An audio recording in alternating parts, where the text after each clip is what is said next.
Ninja Spirit is another somewhat forgettable arcade cabinet. So how does it translate to the home micros? Story time, and it's a short one.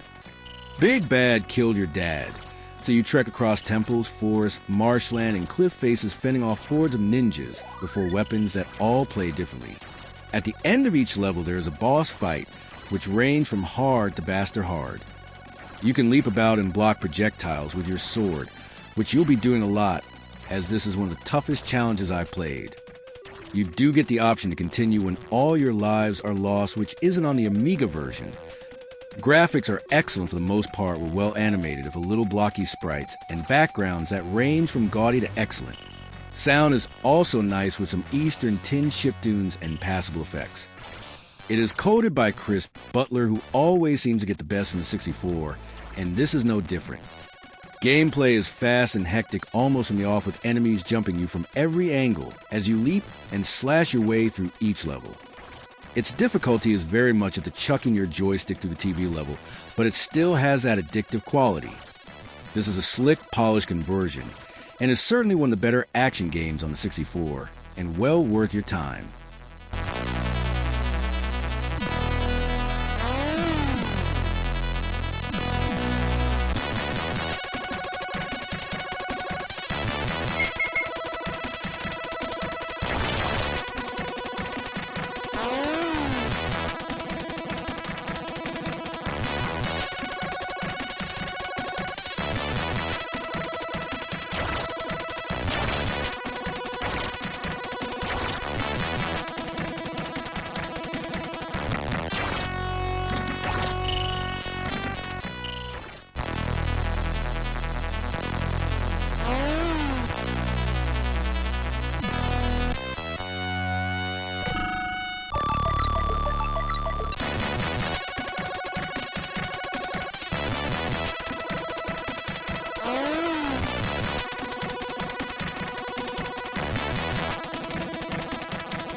very different game.